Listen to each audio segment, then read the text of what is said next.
நம்ம பதிவுல இந்த மண்புழு பத்தி தான் பார்க்க போறோம். இது உழவர்களின் நண்பன். பாத்தீங்களா எப்படி இருக்கு பாருங்க. இது இந்த பூமியில இந்த மண்ணுல நீக்க மரம் நிறைஞ்சு இருந்தது, இப்ப இல்ல. ஏன்னா காரணம் நான் சொல்றேன். இது இந்த இயற்கை எருன்னு சொல்றேன். இந்த மாட்டு சாணம், ஆட்டு சாணம், இந்த தழை சத்து இதெல்லாம் இந்த மண்ணுல போட்டனா அது மக்கி அந்த எரு இந்த மண்புழுக்கு உணவாகும். அந்த உணவை இது சாப்பிட்டு இதோடைய கழிவை இந்த மண்ணுக்கு மேல தூவி விடும். இந்த மண்ணுல இந்த மண்புழு தூவி விட்டதும் இந்த மண் வளமாகும்.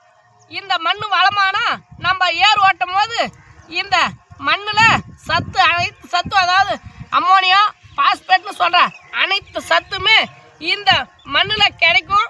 அதனால மண்ணு நல்லா வளமா இருந்தது, நலமா இருந்தது. இப்ப நம்ம இந்த உரம் யூரியாவை எப்போ போட ஆரம்பிச்சோமோ அப்பலேருந்து இந்த இனம் கொஞ்சம் கொஞ்சமா அழிஞ்சு போச்சு. அதாவது இந்த உழவர்களின் நண்பன் கொஞ்சம் கொஞ்சமா அழிஞ்சு போயிட்டான். இப்ப இதை அழிச்சிட்டு மண்ணை நல்லா பயிர் விளையும்னா எப்படி விளையும்? மண்ணுக்கு தேவையான சத்தே இல்லை மண்ணுல. அதுக்கு எல்லாம் காரணம் இந்த மண்புழு தான். இந்த மண்புழுவே இறந்து போச்சு. அப்புறம் எப்படிங்க மண்ணுக்கு சத்து வரும்? மண்புழு, அதாவது இயற்கையா வந்த மண்புழுவெல்லாம் சாவச்சிட்டு இப்ப இந்த மண்புழுவை உருவாக்குறதுக்குன்னு ஒரு திட்டம் கொண்டாந்துக்குது இந்த கவர்மெண்ட். பாருங்க எப்படி இருப்பாங்க. இயற்கையா வந்ததை அழிச்சிட்டு செயற்கையா மண்புழுவை உருவாக்குறாங்களாம். மண்புழு உருவாக்கும் திட்டம். அதுக்கு வருஷத்துக்கு இவ்வளவு பணம்னு அமௌண்ட் ஒதுக்குறாங்க. அந்த அமௌண்ட்லாம் யார் யார் பதுக்குறாங்கன்னு உங்களுக்கு தெரியும். கவிஞர் கண்ணதாசன் இதை அழகா வரிசைப்படுத்தியிருப்பார்.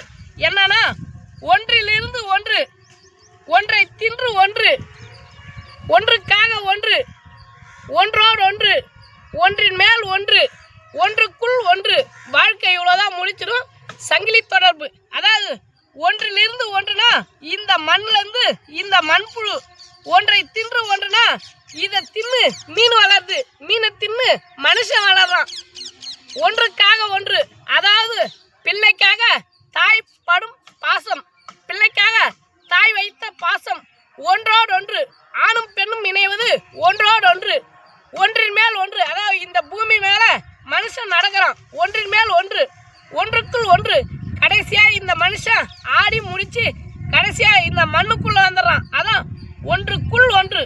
இதைதான் கவிஞர் கண்ணதாசன் அழகா வரிசைப்படுத்தினார்.